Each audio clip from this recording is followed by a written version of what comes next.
นะโมตัสสะภะคะวะโตอะระหะโตสัมมาสัมพุทธัสสะนะโมตัสสะภะคะวะโตอะระหะโตสัมมาสัมพุทธัสสะนะโมตัสสะภะคะวะโตอะระหะโตสัมมาสัมพุทธัสสะพุทธังธัมมังสังฆังนะมัสสามิ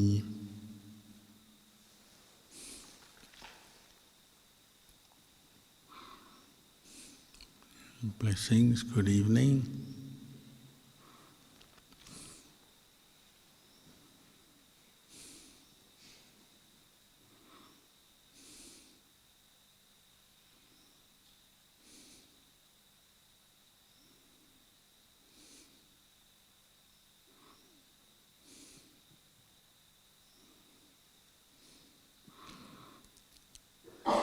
Every time you practice formal meditation, sitting or walking,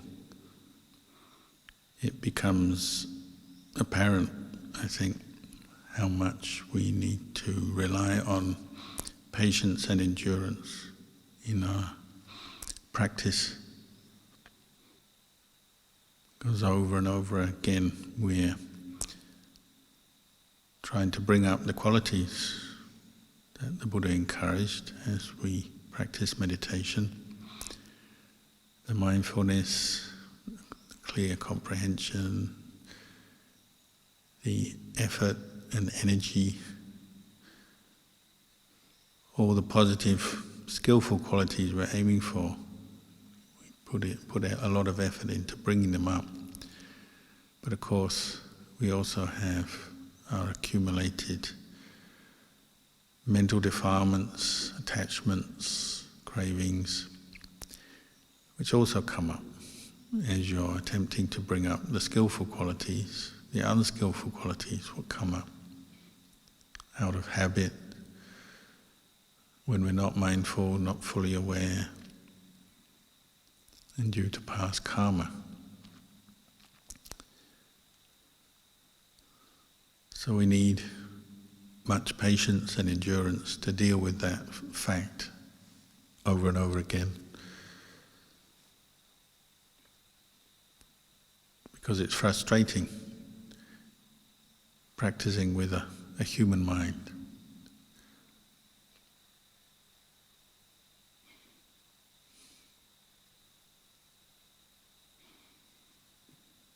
But the constant theme that we pick up maybe from the Buddha's words, from the words of teachers such as Ajahn Kalyano, or from our own reflection, is that everything is subject to change. Everything is uncertain. And just as the negative, unskillful states of mind can pop up seemingly from nowhere, they can also disappear again.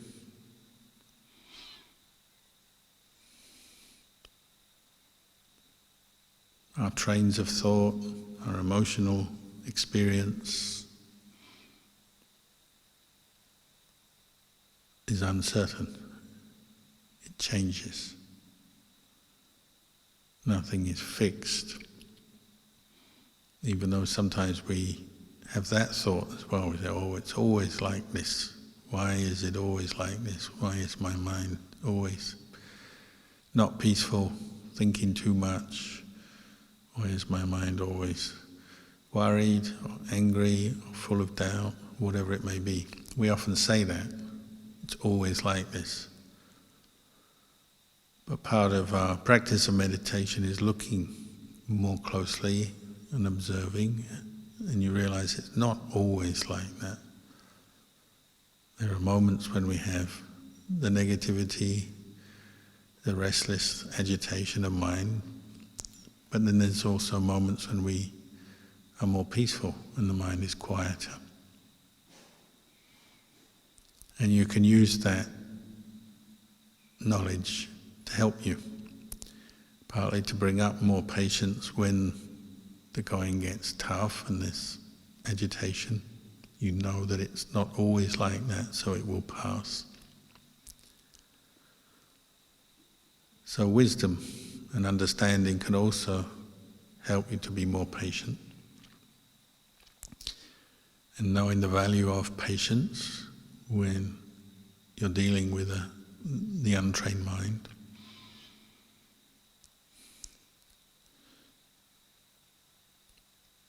And also trusting in the words of the Buddha and the teachers, Ajahn Chah, and so on.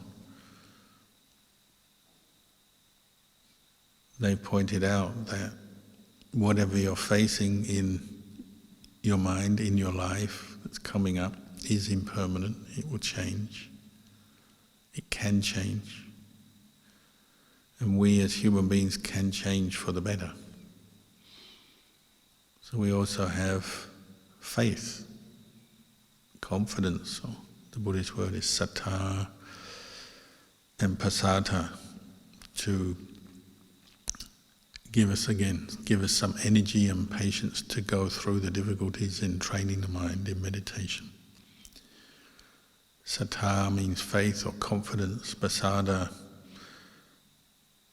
refers to the brightness of mind and the joy that comes when you have faith in the Buddha's teachings, the Buddha's words. So it's like you now have some faith or confidence that there's a way out. There's a way beyond any stress or suffering you're experiencing. That things can change for the better.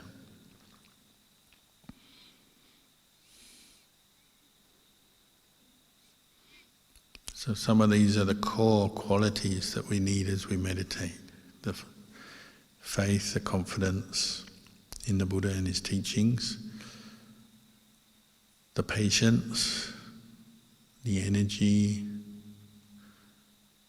the wisdom that understands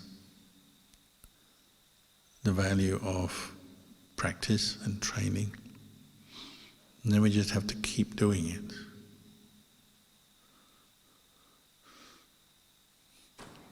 Faith in the Sangha, we take refuge in Buddha and Dhamma and Sangha. Faith in the Sangha is in those enlightened beings who have practiced and realized the fruits of the practice. They practiced well, or practiced appropriately according to the Dhamma, applied the Dhamma in their mind and in their life to the point where they have freed their mind from the influence of negative mental states.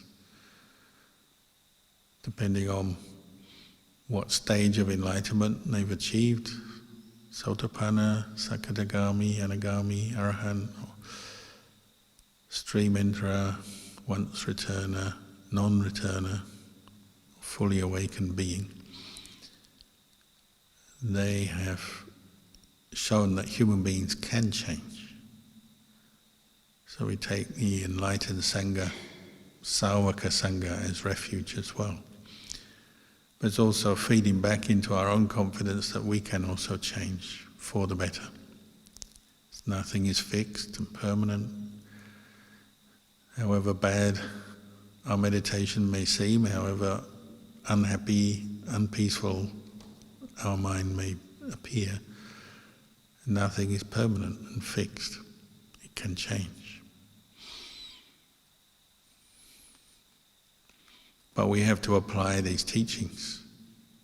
And that's the Buddha's way to affect the change that we need to do to liberate us from suffering. We have to learn how to come back to our own mind and work with it, practice with it.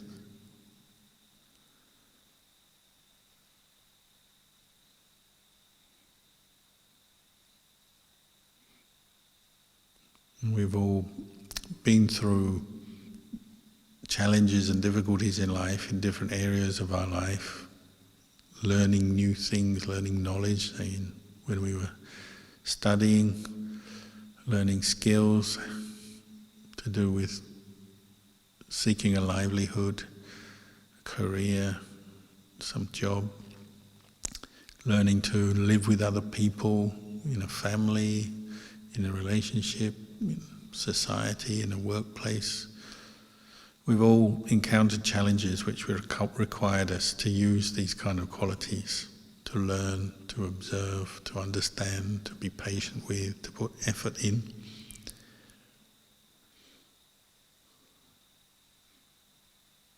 But so often in life we put all that effort and learning into more external things, for more superficial purpose, like just to earn a living, to make money so that we can pay bills, so that we can go on to find success in different ways, what we might call material success. And we associate that with happiness, or expect that to bring us happiness. When I get the job, when I buy my house, when I get on, when I make a name for myself, when I get success in all the different ways we measure success. We're always thinking like that, expecting and hoping for happiness.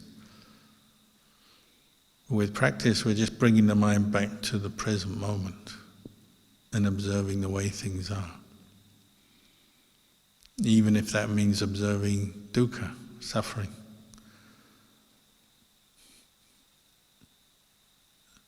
So when you're practicing mindfulness and investigating the Dhamma, you're not expecting anything. You're not looking for happiness. You're not expecting happiness to take away your suffering. You're just observing the way things are. Knowing dukkha as dukkha, suffering as suffering, the first noble truth. Because the habit of the unenlightened mind is always to run away from suffering or try and get rid of it. Pain in the body, unpleasant experiences with other people, whatever has come up in our life that is bringing us suffering, we try to get rid of it, get away from it. But what you learn in meditation is actually to look at it more closely and know it, understand it. Because trying to destroy things or get rid of things is another form of suffering. So often we have some suffering come up, and then we suffer trying to get rid of the suffering. And it's cumulative. We compound things, we make things worse. I am suffering, and then we think about how much we're suffering.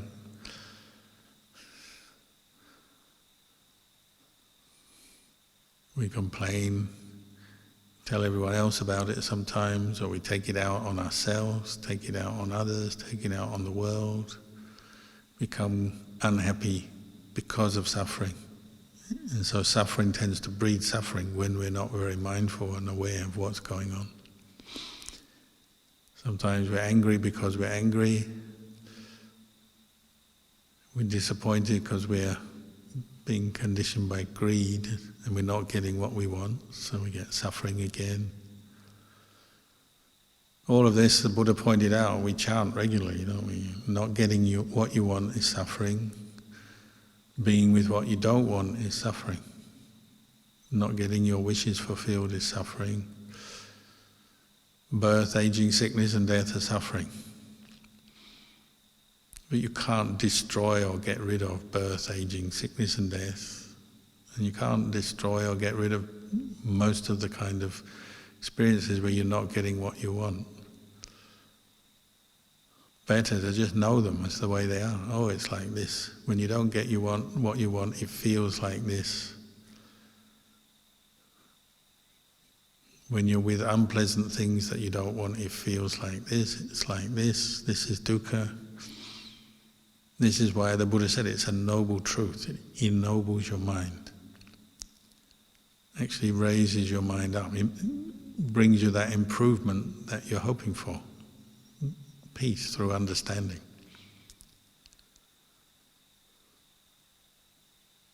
So much of our practice is learning this technique, this method that the Buddha gave us, putting it into practice until we get better at it. So it's another skill, but it's just a personal skill you learned. It's not a skill you sell. I mean, you can teach Dhamma, and people teach Dhamma sometimes for money as well, but really it's not that kind of skill. It's something you apply to your own experience, just to know it. Oh, suffering is like this.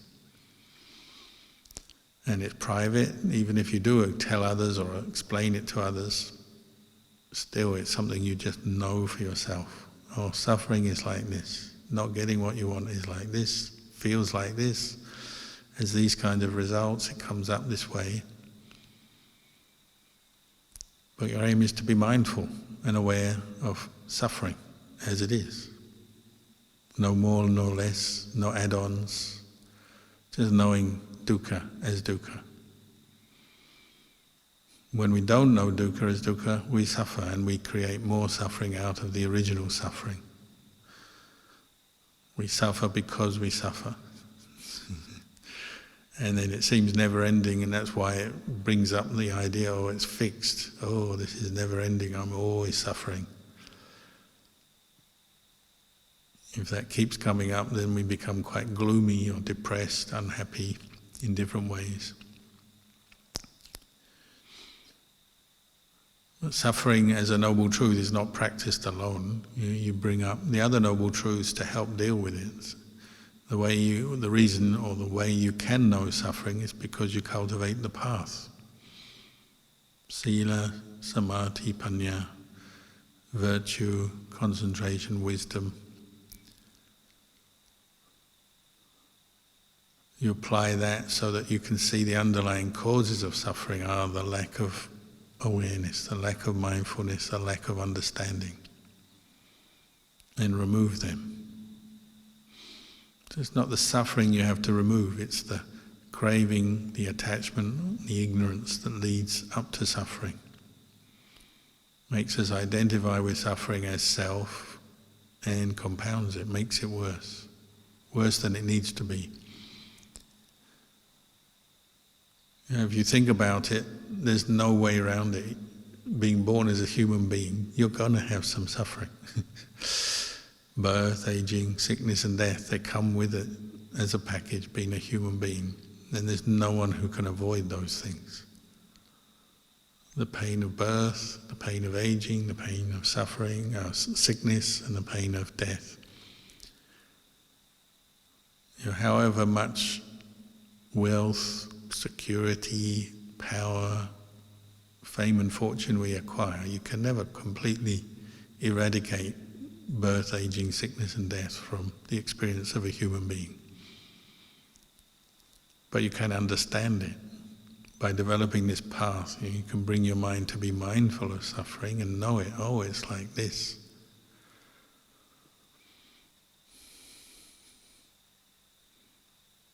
Whether you're in a big house, a little house, or dwelling at the foot of a tree, you can know suffering as it is. And there's a peace that comes from that, isn't it? When you're really, truly knowing suffering as suffering, then the mind goes peaceful, because you know, oh, this is how it is. It's like this.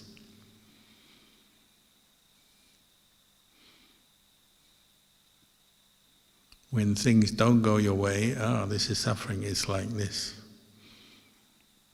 What is it that recognizes that? Well, it's the mind that is developing mindfulness and wisdom, just to know and reflect on it. Oh, it's like this.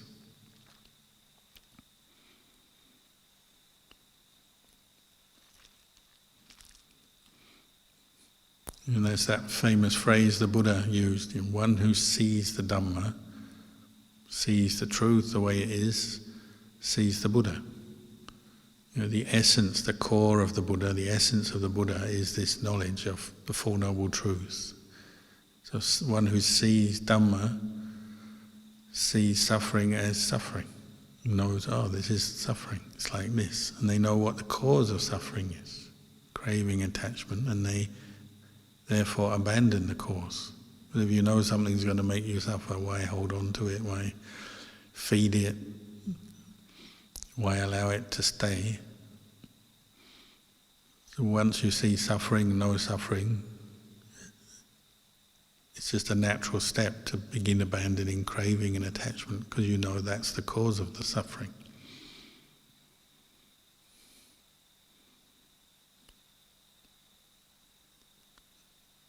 You see, whenever you're meditating, you have some suffering come up. How do you treat it? How do you deal with it? Do you indulge it, hold on to it, identify with it? In which case you're prolonging it and making it worse. You're following craving and attachment.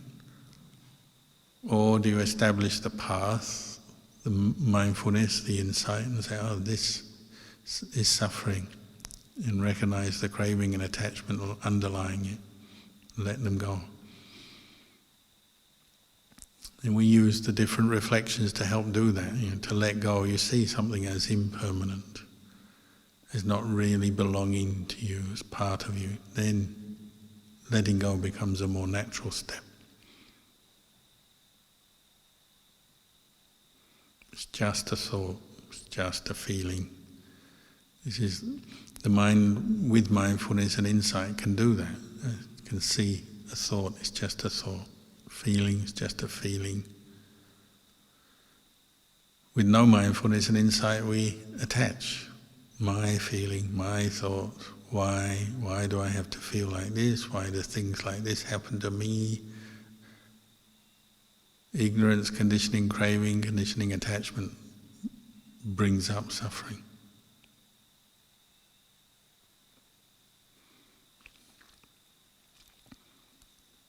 Mindfulness, insight, and abandoning craving and attachment ends suffering. Oh, it's like this, and the mind goes quiet.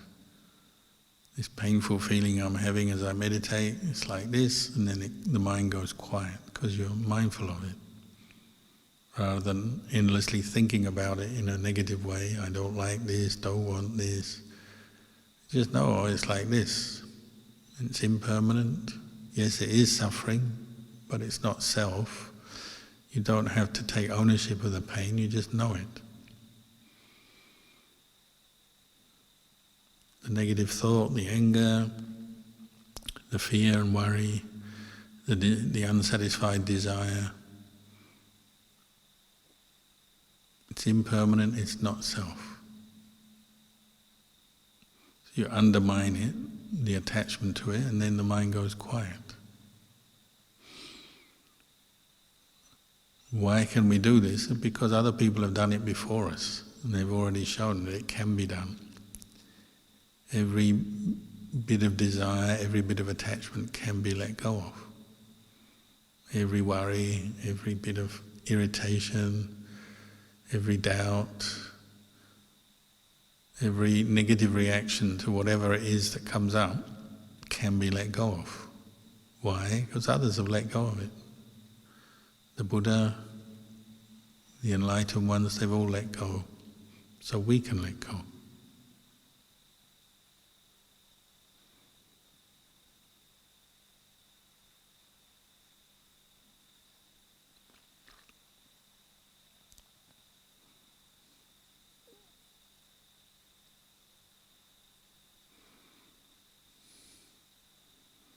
If you're patient enough and put enough effort into this, well, the skill of letting go, the skill of cultivating the path, knowing dukkha as dukkha, letting go of the attachment behind the dukkha, you get better at it.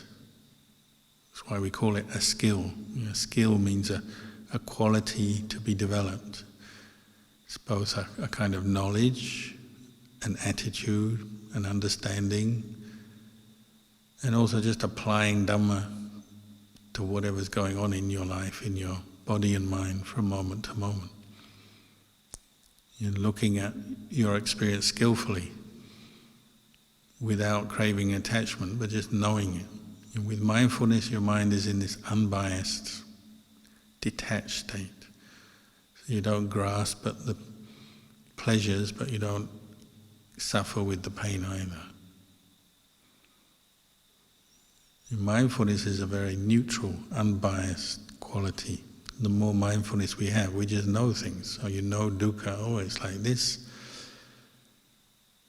Any relief from dukkha when the mind becomes more peaceful, body becomes more relaxed, mind becomes peaceful, well, you know that, but don't crave or attach to that either when you're mindful. That's a skill that we develop. You might call it a mental skill, but it also involves the body, because the body is part of the focus for mindfulness.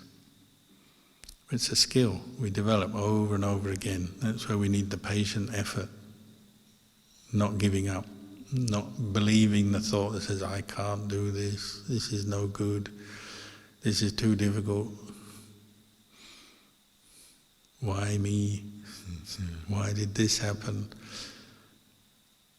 Everything can become the food for mindfulness and insight. And as a skill, it's something you can get better at. You can change in the way you experience the world, your life.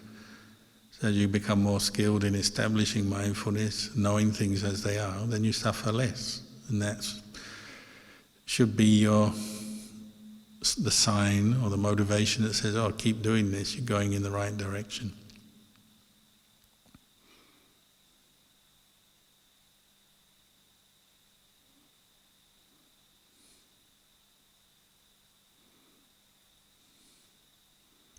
If you keep bringing out mindfulness, the mind will naturally keep letting go. Not attaching to dukkha as me, my dukkha, my suffering, my problem. You just know it, let go, and the mind becomes a little more quieter, still, peaceful each time. Then maybe you have long periods without suffering. Even if suffering returns, the long periods without suffering give you confidence. Oh, this is the path. This is the right way, because I know I'm not suffering, at least for periods of time. The mind may go still, body feels peaceful, or maybe even let go of the attachment to the body, and the mind is just goes still and quiet inside, and no suffering.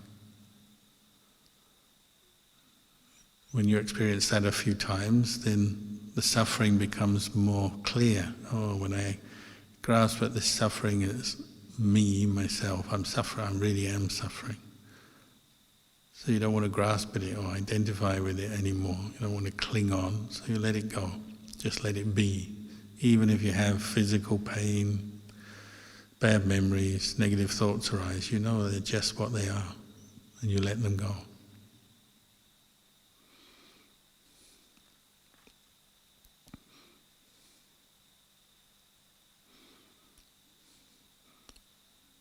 This is why the Buddha said, I teach suffering and the end of suffering.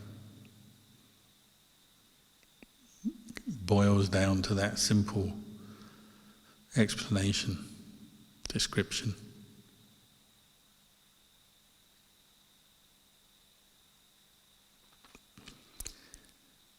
So I'll leave you with these reflections tonight.